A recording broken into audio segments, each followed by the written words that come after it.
Mon subordonné a eu un accident. Avant que je puisse dire un mot, Maurice a sauté hors de la maison comme s'il fuyait quelque chose. Ressentant que quelque chose n'allait pas, je l'ai suivi.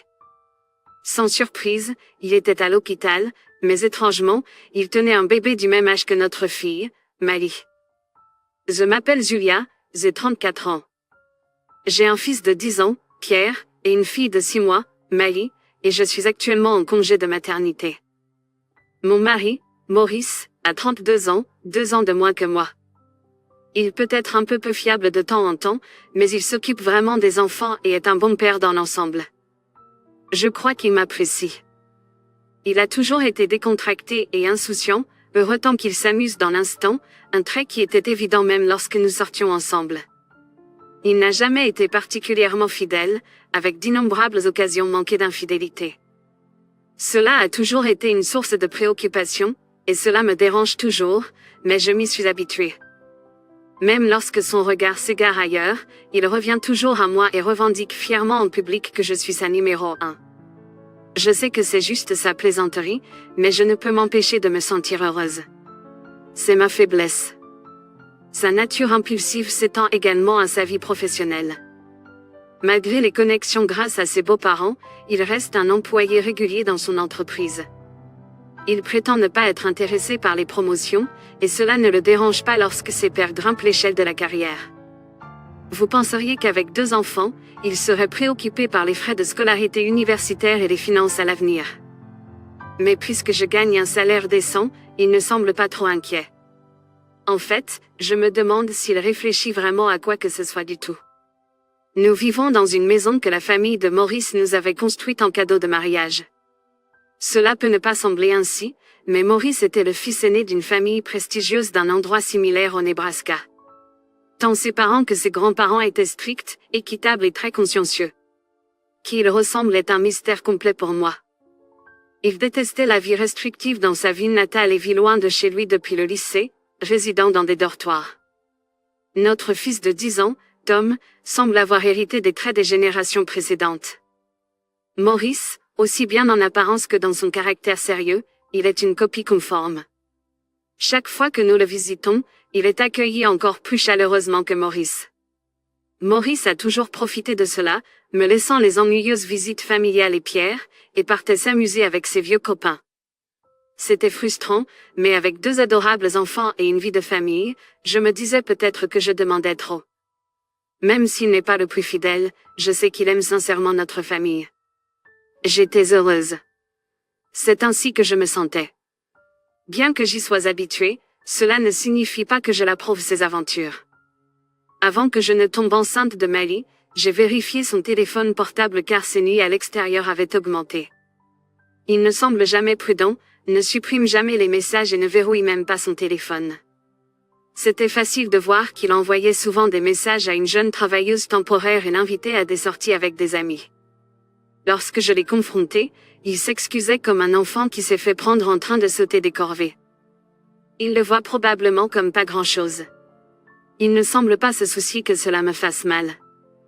En tant que pénalité, j'ai configuré son GPS de téléphone pour qu'il soit traçable du mien. Lorsqu'il rentre tard, je peux voir où il est, et il semble ne pas s'en soucier, étant souvent à des fêtes ou des rassemblements. Mais en regardant le bon côté, il semble qu'il n'ait rien fait de trop incriminant, je dois juste y croire.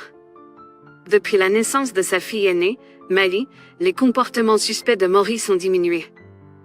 Il passait ses week-ends en famille, appréciant un petit déjeuner tardif, et l'après-midi, tous les 4 se rendaient au parc. Pierre était aux anges, et bien sûr, j'étais ravie aussi. Je pensais qu'il s'était finalement posé, mais ce bonheur s'est brisé un matin de week-end. Pendant que je rangeais après le repas, Maurice, qui jouait dans le salon avec Pierre et Mali, a fait sonner son téléphone portable. « Oh, quoi de neuf ?» a-t-il dit, laissant Mali avec Pierre. Il s'est étalé sur le canapé et a commencé son appel. Mais soudain, il s'est levé d'un bond, disant des choses comme « Quoi ?» et « Pas moyen », et s'est précipité hors de la pièce à vivre. Même lors d'un appel professionnel, il n'avait jamais agi de cette manière. Je pouvais à peine l'entendre d'une voix grave dans le couloir à l'extérieur de la pièce à vivre. Dans le salon, il était pâle comme un fantôme. Il a glissé le portefeuille laissé sur la table et a commencé à chercher ses clés de voiture. Que s'est-il passé? Enfin, il m'a regardé, mais ses yeux étaient nerveusement erratiques. Il a déclaré, comme s'il craignait d'être interrogé, Extit, l'un de mes gars a eu un accident.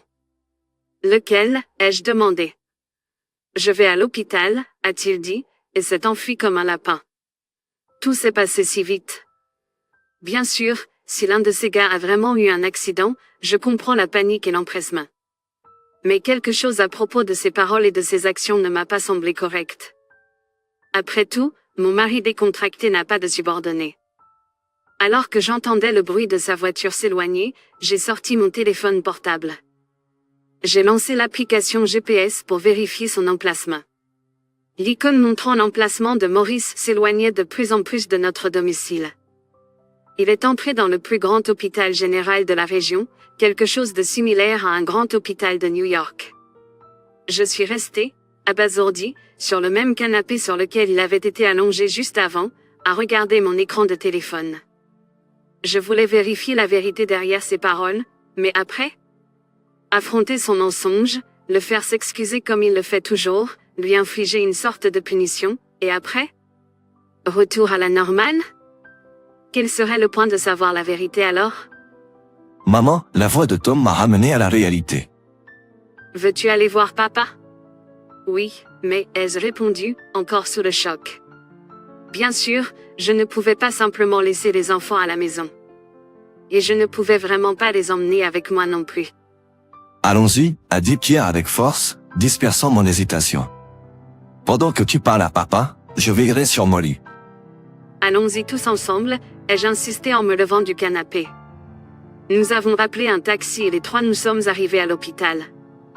Le hall de l'hôpital était spacieux, étant un week-end, il était animé avec des patients et des visiteurs.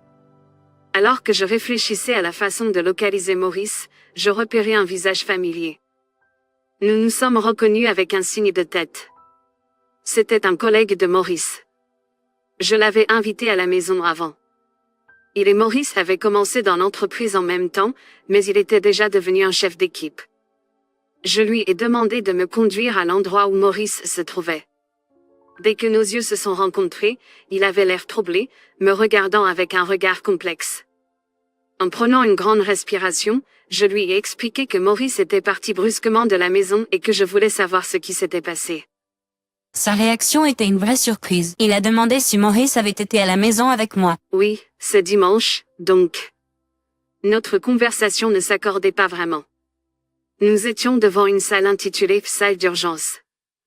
Autour de Maurice se trouvaient plusieurs hommes et femmes, et même son supérieur direct. Il semblait que la personne qui avait eu un accident venait bien de l'entreprise. Maurice tenait un bébé dans une combinaison bleue, probablement du même âge que notre mari. Lorsque mon supérieur connu m'a remarqué, il m'a adressé ce même regard compliqué que la collègue qui m'avait amené ici. Son patron a chuchoté quelque chose, et il m'a remarqué aussi. Tout le monde autour, aussi bien des hommes que des femmes, s'est retourné pour me regarder en même temps. En me voyant, Maurice a paru soulagé pendant un instant, mais s'est vite agité. « Julia, pourquoi? Tu es partie si vite. » « Ah. Ta femme divorcée? » Cet enfant est. Je percevais distinctement les murmures des femmes autour. Divorce? Stupéfaite, j'ai oublié où j'étais et les confronter. Tu as dit à tes collègues de travail que tu étais divorcée? Tu ne m'as jamais parlé de Mali étant né? Puisque je gagne plus que lui, nos enfants sont sous ma responsabilité financière. Tu ne m'as jamais parlé de Mali étant né? Puisque je gagne plus que lui, nos enfants sont sous ma responsabilité financière. Bien sûr, l'entreprise doit être au courant que Maurice n'a pas divorcé. Pas étonnant qu'il n'y ait pas eu de cadeau de la part des associés de travail cette fois, comme il y en avait pour Pierre. Mais c'est une grande entreprise, et peut-être que les rumeurs de divorce qu'il avait répandues dans son département ne leur étaient pas parvenues. Pourquoi n'en tirais-tu ainsi? J'ai été interrompu lorsque la porte de la salle de traitement s'est ouverte. Le médecin est sorti avec une expression grave et a annoncé que le patient d'urgence était décédé. Les femmes ont commencé à pleurer, Et Maurice s'est effondré au sol, toujours en tenant le bébé. Pierre a serré ma robe fortement, sentant la gravité de la situation. Alors que le médecin s'en allait, une infirmière s'est approchée de Maurice et a dit « Monsieur ». Elle essayait d'expliquer ce que la famille devait faire ensuite, mais il semblait être sous le choc et ne pas vraiment écouter. Son patron est intervenu pour l'écouter à sa place. Il semblait que le défunt n'avait pas de proches. Que se passe-t-il? Nous avons entendu parler de vous qui draguez ces stagiaires universitaires, vous l'allez. Oh, allez, amenez cela maintenant? Les femmes ont accusé Maurice, pleurant à chaudes larmes. Je ressentais la même chose. Est-ce vrai? J'allais éclater avec des mots de mépris, mais Pierre tenait Mali à côté de moi. Je me suis retenue juste à temps, ne voulant pas qu'ils voient une mère critiquer leur père. Discutons de cela plus tard, d'accord? Ce n'est pas l'endroit. Il avait l'air uniquement intéressé par l'esquive de la situation. Il cherchait désespérément de l'aide. J'ai remarqué non seulement mes collègues féminines et celles qui le connaissaient, mais aussi des infirmières qui jaugeaient la situation de loin et de jeunes médecins qui s'arrêtaient pour voir ce qui se passait, tout tournant leur regard de mépris et de dégoût vers lui. Même lui avait l'air pâle lorsqu'il s'en est rendu compte. S'il ne s'agissait que d'une aventure, je lui aurais pardonné à maintes reprises. Mais tromper une femme qui espérait une relation sérieuse et le mariage, et même engendrer un enfant? C'est tout dans l'open maintenant. Il n'y a pas de retour en arrière. Je ne voulais pas que ça se termine ainsi. Son excuse était qu'il avait mentionné légèrement être sur le point de divorcer de moi, et Lily, et d'autres, l'avaient cru. Il n'avait pas vraiment réfléchi à sa grossesse. Je me sentais juste mal, tu sais. Je ne pouvais pas lui demander d'interrompre. J'ai dit que nous divorcions parce que je ne voulais pas qu'elle s'inquiète, le stress n'est pas bon pour le bébé, n'est-ce pas? Ces mots essayaient de le présenter comme s'il était prévenant envers elle. Cela a fait que ma colère bouillante se transforme en froid. Je le voyais clairement pour ce qu'il était. De la pitié? Après l'avoir trompé, c'est ce que vous avez à dire. Je ne voulais pas vous tromper. Alors, qu'est-ce que vous vouliez dire? Qu'est-ce que vous aviez prévu après qu'elle ait accouché? Est-ce que vous alliez divorcer de moi et l'épouser? Je ne l'aurais jamais fait. Je ne vous aurais jamais quitté. Il l'a annoncé comme s'il en était fier. Les femmes lui ont lancé des regards furieux, mais il semblait ne pas s'en apercevoir. Que allons-nous faire de l'enfant? Si c'était le cas, elle aurait dû être ravie de l'enfant. Si seulement ce n'était pas avec un homme comme lui. Julia, ne sois pas en colère, d'accord? Il m'a regardé avec des yeux suppliants, croyant que je ferais quelque chose pour tout arranger. Vous devez assumer vos responsabilités et élever l'enfant. En pensant que je l'avais mal compris, son visage s'est éclairé. Vous aiderez à les élever. Vous êtes tellement gentil. Je lui ai pardonné tant de fois que je l'ai transformé en monstre. Je vous divorce, donc je ne peux pas élever l'enfant avec vous. Il avait l'air vraiment surpris. Que dis-tu? Nous ne divorçons pas. Nous pouvons élever l'enfant ensemble. Ce n'est pas équitable pour l'enfant. Ce n'est pas équitable pour l'enfant. C'est celui qui a élevé la voix, c'était Pierre, qui était à mes côtés, protégeant Marie. Tous les regards se sont tournés vers Pierre. Maurice semblait penser qu'il avait un allié, mais son expression est tombée avec les prochains mots de Pierre. C'est la faute de papa que l'enfant se trouve dans cette situation. À cause des mensonges de papa, tout le monde est malheureux. Vous ne pouvez vous marier qu'une seule personne. Alors que Pierre sert à https://fr.wiktionary.org/wiki/sert Marie plus fort, il s'est approché de moi. Ce n'est pas équitable pour la mère de l'enfant ou pour ma mère. Pas pour Marie ou pour moi. En retenant mes larmes, j'ai embrassé Pierre. Il avait beaucoup grandi au cours de la dernière année, mais il était toujours si mince. Ses épaules minces ont tremblé. Tout le monde, y compris moi, a regretté d'avoir discuté de ces affaires devant les enfants. Vous devez expier, même si vous n'êtes pas pardonné. Ce que vous avez fait est si grave. Maurice vient de baisser la tête. Mais il était difficile de croire qu'il comprenait vraiment la profondeur de ses torts. Il continuait à faire des excuses sans intérêt et hésitait à remplir les papiers de divorce.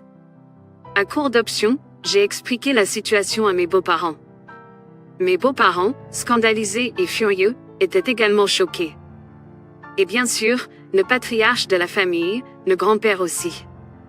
Le même jour, les trois sont arrivés en train, l'encerclant alors qu'il rentrait tranquillement chez lui, un bébé dans les bras.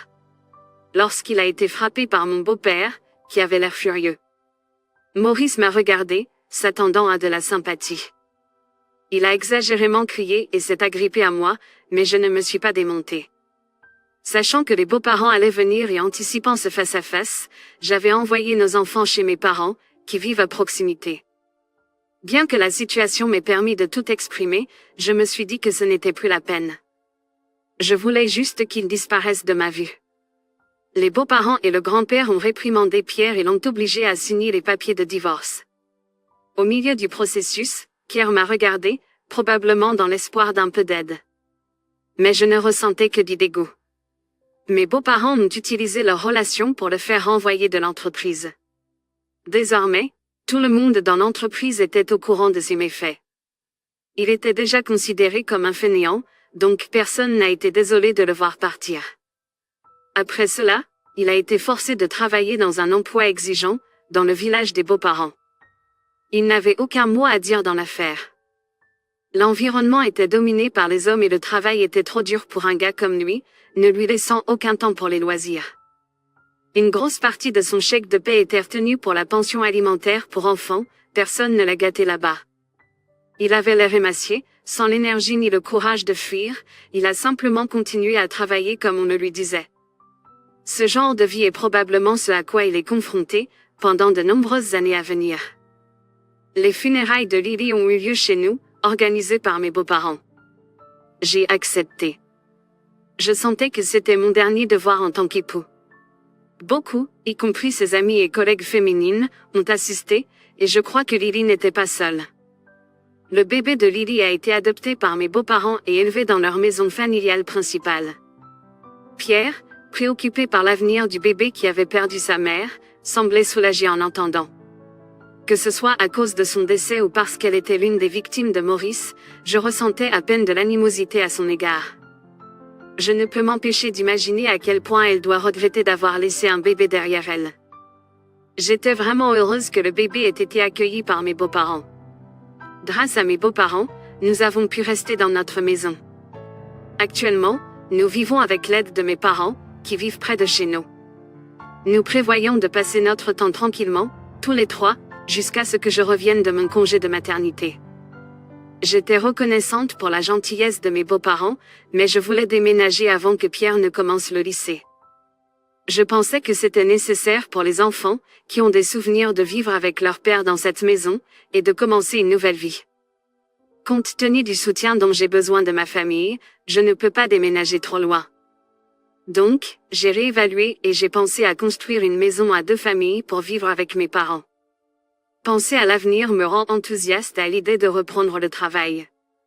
Être enceinte, et espérant un autre enfant, m'avait fait renoncer aux promotions, mais maintenant, je n'ai plus à tenir compte d'une autre grossesse. Lorsque j'ai informé mon lieu de travail du divorce et de mon retour, mon patron a répondu, « Si tu es prête, nous sommes prêts à te confier plus de responsabilités. » Cela m'a encouragée. Bien que mes enfants et moi ayons traversé une expérience difficile, notre avenir s'annonce brillant et plein d'espoir. En regardant mes enfants dormir, je me suis sentie comblée et sans aucun souci. Merci d'avoir regardé la vidéo jusqu'à la fin. Si vous avez apprécié le contenu, veuillez laisser un avis positif et un commentaire.